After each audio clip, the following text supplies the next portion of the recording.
बिस्मिल्लाह रहमान रहीम। घरानो कतुनको په 28 اگست باندې نوشهره کلا تانی پولیس ته د یو سړی او د یو ښځې لاش ملو شوی دا دواړه چا ویشتیو دا نامعلومو دا بیا د دې بیا شناخت شو دا یو انټریس کیسو دا دواړه او د کمزه دا کیس بیا ټریسینګ شو د دې د قتل وجوهات سو او ملزمان پولیس څنګه ونیول دا د نننی ریپورت کې دا ډیټیل تاسو لټول درکوم دا د 28 اگست واقعه د نوشهره کلا تانی پولیس وینا دا چې ته د خیش کروڑ نه د یو سړی او د یو ښځې لاش ملو شو چې کم چا پډزو باندې ویشتي مړه کړیو پولیس چې کله بیا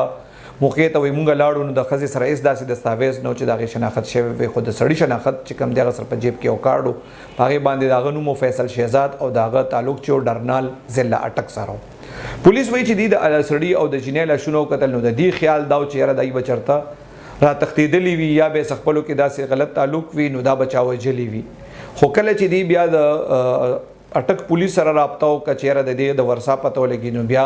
سجاد نومې کس رالو او هغه د نوشهره کلا تاڼې پولیس ته وویل چېرې دا لاش د ضرور دی فیصل شهزاد دی به وایي د تعویض کار به هم کوو جادو به هم کوله او چې څوک به سوځېدلي وو د هغې علاج به هم کوو او د سره چې وایي دا کومه دویمه زنانه ده نو دا د فیصل شهزاد سره په کلینیک کې نرس وه دی به هم د سره یو ځای کار کولو پولیس چې کله د دې نه بیان واغشتو بیا پولیس په ساينسي خو د مقتول سره موبایل خو اونو هغه ته وړو خو پولیس وی کله چې دی په ساينسي خطوط تفتیش شروع کو نو دی ته پته ولګی دا چې یاره د مقتول چې کم دی دا چې چا سره ډېر رابطې شوي دي نو دا هغه علي حسن نومې کس سره چې د ډرنال دی هغه سره هم رابطې شوي دي پولیس وی د سجاد نه دی مزید تفتیش شروع کو چې یاره ستا ضرور نور سرشتې مشتې چا سره دی نو د فیصل شهزاد رور وی چې د فیصل شهزاد کویدن علي ادرش نومي جینۍ ده هغې سره شوې ده او ادرش چې کوم ده زما د ترور لور ده پولیس وایي دي هلته لاړل بیا هلته معلومات وکړل نو پته ولګېده چې د ادرش چې کومه جینۍ ده نو دا خپل ماما کره اوسېده د دې ماما زوی دی علي حسن پولیس وایي هغه مونږ شامل تفتیش کو چې ځکه چې د علي حسن او د مقتول چې چا راغوښتې او دغه زیاته دي خپلو کې پس موبایل باندې ډېرې زیاتې رابطې وي پولیس وایي کله چې دی علي حسن شامل تفتیش کو او دا ټوله ډیټا ورته کېغوسته نو علي حسن وایي چې یاره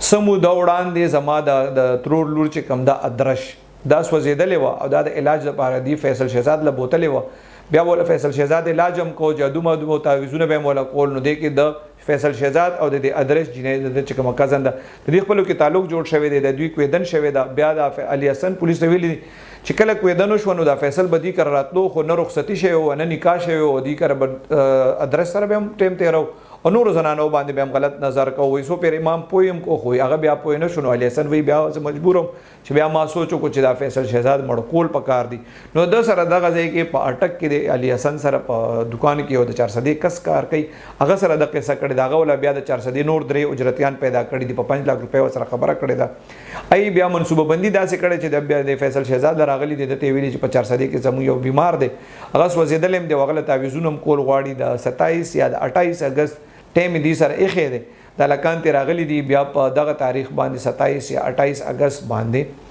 دی د فیصل شهزاد سره رابطه کړې ده هغه د خپل نرس جنت الفردوس سره نوخار ته راغلی دی دی دغه د رینډ ګاډي دی درې اجرتیانو کړی دی دی دواړه پهله پېښور ته راوستي دي او واپسۍ کې بیا کله خیش کروړ ته چې بوتلې دي نو هلته بیا وجلي دي پولیس وینا دا ده چې علي حسن په عدالت کې خپل جرم منلی دی پولیس ته خپل جرم منلی دی او هغه ویلي دي چې هغه د فیصل شهزاد د مرګ فیصله ځکه کړې وه چې هغه ادرس سره صرف ویدن شوی وه او هغه نور نکاح او رخصتي نه وه شوې دی کره به راتلو او په نورو زنانو باندې به هم غلط نظر ساته نو هغه وایي چې د دې د وجې نه ما په دې اجرتیانو باندې فیصل شهزاد وجلو خو هغه وایي چې ما په د جنت الفردوس نه وجله خو مجبوري دا وه چې دا ورسره وه په موقع باندې نو ځکه دا بیا په دې کې قتل شوی دی نو د پولیس وینا دا ده چې درې واړه اجرتیان هم ګرفتار دي او علي حسن هم گرفتار دی او د ټولو خپل جرم منلی دی او مزید دی چې کوم دی جیل ته تللی دی پولیس وایي که دې کې بیا مزید اپډیټ او زم تاسو دا وایم که دې کیس کې مزید بیا اپډیټ سو نو زه به تاسو سره ضرور شیر کوم